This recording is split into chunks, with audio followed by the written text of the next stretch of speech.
1999. Custom color. That's duct tape.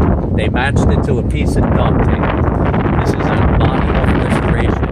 Each one Hummer. It's very windy, so you're probably getting some feedback. And this is about the best full body shot we're gonna get. It's got a brand new Duramax diesel engine. We're gonna hit pause. I want to show you the interior. Whoa, look at that. Fully customized H1 interior.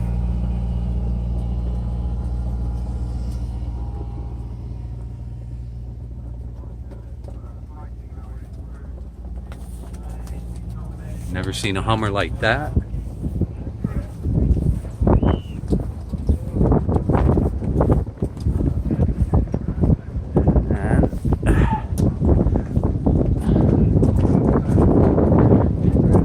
And another Hummer for my playlist. Custom build, body off restoration. It's too windy.